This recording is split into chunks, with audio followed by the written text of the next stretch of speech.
Ang amalanhig ay isang nilalang sa mitolohiyang Bisaya, mas kilala sa rehiyong Hiligaynon.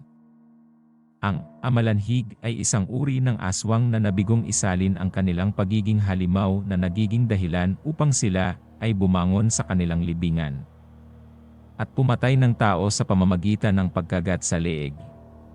Para matakasan ang amalanhig, tumakbo ng palikulikong direksyon, sapagkat diretsyo lang silang maglakad dahil sa paninigas ng kanilang katawan.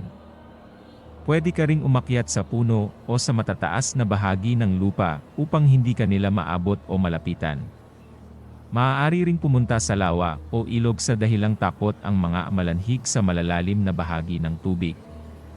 Kahalintulad din ng tao ang amalanhig, ito ang tinataguri ang bampira ng mga katutubo sa Pilipinas. Sa talakayan naman sa Facebook group na Kalipunan ng mga Mag-aanting, sinasabi ng isang komentator na ang mga amalanhig o amaranhig ay binubuhay ng isang mutya o virtud.